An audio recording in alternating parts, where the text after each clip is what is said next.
भगवान शिव गहन तपस्या में लीन होने के लिए जाने लगे थे, तब उन्होंने नंदी को आदेश दिया। नंदी, मैं तपस्या करने के लिए बैठ रहा हूँ। मैं तुम्हें एक जिम्मेदारी सौंप रहा हूँ। जब तक मैं तपस्या करूँ, तब तक मेरी तपस्या में कोई भी विघ्न न हो। इस बात का तुम्हें ध्यान रखना है। तुम्हें मेरे पास बैठकर पूरा पहरा देना है। आप निश्चिंत रहिए प्रभु, मेरे होते हुए कोई भी आपकी तपस्या में विघ्न नहीं डाल सकता। मैं चौकन्ना रहकर पहरा दूंगा। आप आराम से तपस्या कीजिए। आपका ये सेवक यहीं बैठा है। इसके पश्चात भगवान शिव तपस्या करने बैठ जाते हैं और नंदी पूरी भक्ति और निष्ठा के साथ उनके आदेश का पालन करते हैं। नंदी वहीं पर पहरा दे रहे थे ताकि कोई भी आवाज या शोर भगवान शिव को परेशान न करे। धरती लोक पर नवरात्रि का पावन पर्व आने वाला था। देवी दुर्गा पृथ्वी लोक पर जाने के लिए तैयारी कर रही थी। माता, हमें पृथ्वी लोक पर कब जाना है? कल से नवरात्रि प्रारंभ है, इसलिए हमें कल प्रातः ही पृथ्वी लोक पर पहुंचना है। किंतु जाने से पहले मुझे महादेव और बाकी सभी देवताओं से भेंट करनी है। पहले महादेव के पास ही चलते हैं। तो चलिए माता, हम महादेव से मिलाते हैं। एक काम करो, तुम तब तक महादेव को मेरे आने का संदेश दो। मुझे देवी लक्ष्मी से थोड़ा काम है।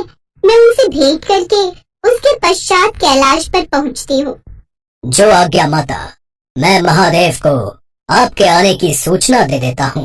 माँ दुर्गा ने अपनी सवारी शेर को भगवान शिव के पास उनके आने की सूचना लेकर भेज दिया और वे स्वयं माता लक्ष्मी से मिलने के लिए चली गयी। इधर माँ दुर्गा माँ लक्ष्मी से बातचीत कर रही थी, उधर उनका शेर कैलाश पर्वत के पास पहुंच गया था। अपने स्वभाव के अनुसार शेर पर्वत के पास पहुंचते ही गर्जना करने लगा। शेर की गर्जना ने पूरे कैलाश पर्वत को हिला दिया। उसकी ये गर्जना नंदी के कानों तक पहुंची, जो भगवान शिव के समक्ष पहरा दे रहे थे। ये गर्जना कैसी? ये शेर कौन है जो कैलाश की शांति को भंग कर रहा है? भगवान शिव की तपस्या में विघ्न डालने की हिम्मत कोई कैसे कर सकता है? अच्छा, तो तुम हो वो शेर। अपनी गर्जना करना बंद करो। ये भगवान शिव की तपस्या का समय है। मुझे भगवान शिव से मिलना है। मैं अपनी गर्जना से उन्हें अपने आने का संकेत दे रहा हूँ। और तुम कौन हो मुझे गर्जना करने से रोकने वाले? मेरे रास्ते से हट जाओ। मुझे महादेव से मिलना है।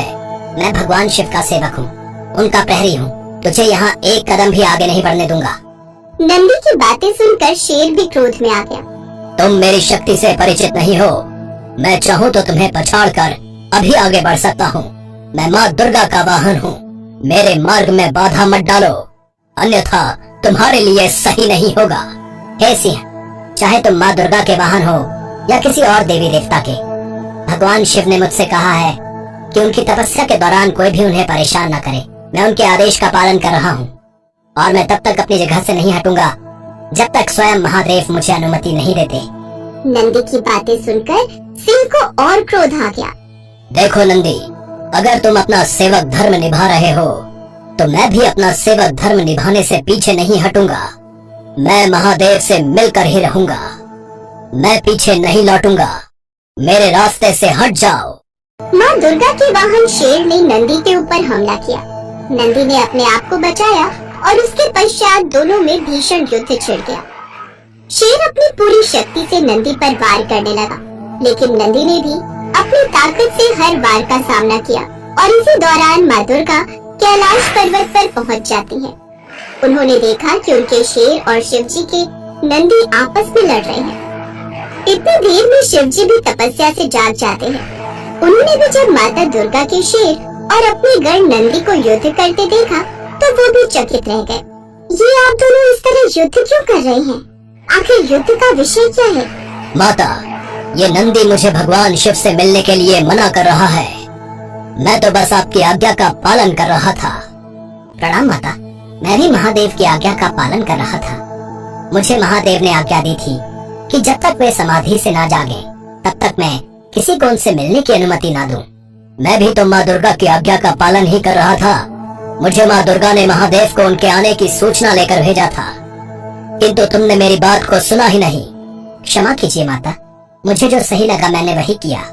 हे नंदी, आपने बिल्कुल सही किया। आपने तो अपना सेवक धर्म निभाया है और हे सिंह, आप भी मेरे परम सेवक हैं, इसलिए आपने भी अपना सेवक धर्म निभाया।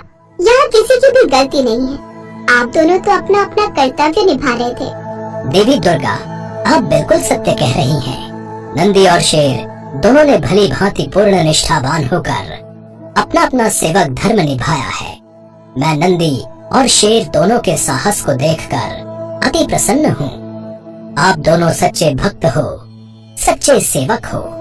अब आप दोनों सच्चे मित्र की भांति एक दूसरे को हृदय से लगाकर इस युद्ध को समाप्त कीजिए। मुझे क्षमा कर दो सिंह, मैंने तुम्हारा हृदय दुखाया। मैंने भी तो अहंकार में आकर तुम पर हमला कर दिया। मुझे भी क्षमा कीजिए हे नंदी। और दोनों महादेव और माँ दुर्गा का आशीर्वाद देते हैं। इसके पश्चात महादेव आदि सभी देवताओं से भेंट करके और उनका आशीर्वाद प्राप्त करके माँ दुर्गा नवरात्रि उत्सव पर भक्तों के उद्धार के लिए पृथ्वी लोक पर आ जाती हैं। शास्त्रों में प्रत्येक देवी देवता किसी न किसी वाहन पर विराजमान है, जैसे कि विष्णु जी का वाहन गरुड़, माँ लक्ष्मी का वाहन उल्लू, माँ सरस्वती का वाहन हंस, शिव जी का वाहन नंदी बैल, गणेश जी का वाहन मूषक, कार्तिकेय का वाहन मोर आदि अनेकों देवी देवता है जो किसी न किसी वाहन पर विराजते हैं। जैसे कि माँ दुर्गा का वाहन शेर है। शेर की सवारी करने के कारण माँ दुर्गा को शेरों वाली माँ के नाम से भी पुकारा जाता है। पर शेर ही माँ दुर्गा का वाहन क्यों बना? आखिर शेर को ही ये सौभाग्य क्यों और कैसे प्राप्त हुआ? इसके पीछे एक पौराणिक कथा प्रचलित है। दुर्गा माँ के कई रूप हैं। उनमें से एक रूप माँ पार्वती का भी है। देवी पार्वती बचपन से ही शिव भक्त थी और शिव जी को अपना पति मानती थी। वो शिव जी को पाने के लिए हमेशा तपस्या में लीन रहती थी। देवी पार्वती ने भगवान शिव को पति के रूप में पाने के लिए वर्षों तक कठोर तपस्या की थी। इस कठिन तपस्या में काफी समय तक लीन रहने से देवी पार्वती का रंग सांवला हो गया था। विवाह के पश्चात एक दिन भगवान शिव और देवी पार्वती कैलाश पर्वत पर बैठकर आपस में हंसी ठिठोली कर रहे थे। उसी बीच शिव जी ने माता पार्वती को सांवली कह दिया। देवी पार्वती, तुम्हारा रंग कितना सांवला हो गया है, देखो तो जरा। स्वामी, यह सब तो आपको पाने के लिए मैंने तपस्या की थी, उसी कारण मेरा रंग सांवला हो गया। जाइए, मुझे आपसे बात नहीं करनी। आपने मुझे दुख पहुंचाया है। अब मैं तभी लौट कर आऊंगी जब मैं सांवली नहीं रहूंगी। मैं गौर वर्ण की हो जाऊंगी। मैं तपस्या के लिए जा रही हूँ। पार्वती, रुको तो। अरे तुम तो नाराज हो गई। मैं तो यूं ही कह रहा था। लगता है देवी पार्वती को मेरी बात का बुरा लग गया। अब तो ये तपस्या में लीन होने चली गई। शिव जी से नाराज होकर माँ पार्वती घने जंगलों में जाकर तपस्या में लीन हो गई। जब माता पार्वती तपस्या में लीन थी, उस समय एक भूखा शेर उधर से गुजर रहा था। उसने माता पार्वती को देखा और उन्हें अपना शिकार बनाने के लिए आगे बढ़ा। अरे, ये तो तपस्या में लीन है। मेरी गर्जना का इन पर कोई प्रभाव नहीं हो रहा। मुझे इनकी तपस्या भंग होने का इंतजार करना होगा। आखिर मैं भी तो देखूं कि एक शेर की गर्जना का असर इन पर क्यों नहीं हुआ और इनकी तपस्या भंग क्यों नहीं हुई, ये भयभीत क्यों नहीं हुई। माता पार्वती को तपस्या में लीन देखकर शेर वहीं पर बैठ जाता है और वो माँ पार्वती की तपस्या समाप्त होने का इंतजार करने लगता है। लेकिन माता पार्वती की तपस्या कई वर्षों तक चलती रही। तब तक वो शेर आस लगाए वहीं पर बैठा रहा। माँ पार्वती के चमत्कार से शेर भी उतने वर्ष भूखा प्यासा रहा, मानो वो भी माँ पार्वती के साथ तपस्या कर रहा हो। न ही उसने माता पार्वती को कुछ कहा और न ही वहाँ से उठा। तब के कई वर्ष बीत जाने के बाद देवी पार्वती की तपस्या से प्रसन्न होकर वहाँ शिव जी प्रकट हुए। देवी पार्वती, आंखें खोलो। मैं तुम्हें गोरा होने का वरदान देता हूँ। पार्वती, तुम गंगा स्नान करो, इससे तुम गौर वर्ण की हो जाओगी। अपने उज्जवल गौर वर्ण के कारण अब से संसार आपको गौरी के नाम से भी जानेगा और आपका सांवला वर्ण कौशिकी देवी के नाम से जाना जाएगा। आप धन्य है प्रभु। तभी देवी पार्वती की नजर वहाँ बैठे एक शेर पर जाती है। अरे, ये शेर यहाँ कैसे? देवी पार्वती, इसे देखकर तो ऐसा प्रतीत हो रहा है कि वर्षों से ये भी आपके साथ ही यही तपस्या में बैठा हुआ है। माता पार्वती, भगवान शिव, मेरा प्रणाम स्वीकार कीजिए। आपका कथन सत्य है। मैं इसी विचार से देवी पार्वती पर आक्रमण करने ही वाला था, पर देवी पार्वती के अलौकिक चमत्कार से मैं रुक गया। मेरे हाथों से यह अपराध होने से माँ ने मुझे रोक दिया। मुझे क्षमा कीजिए माता। प्रभु, जैसे मैंने इतने दिनों तक तपस्या की, ठीक उसी तरह इस शेर ने भी मेरी प्रतीक्षा में तपस्या की है। मुझे इसकी तपस्या का फल इसे देना ही चाहिए, पर मैं ऐसा क्या करूं कि जिससे जगत में इसकी प्रशंसा हो? माँ, मैं आपकी सवारी बनना चाहता हूँ, आपको अपनी पीठ पर बिठाना चाहता हूँ। मैं चाहता हूँ जगत में मैं आपके वाहन के रूप में जाना जाऊँ। मुझे ये वरदान दीजिए माँ, मुझ पर कृपा कीजिए।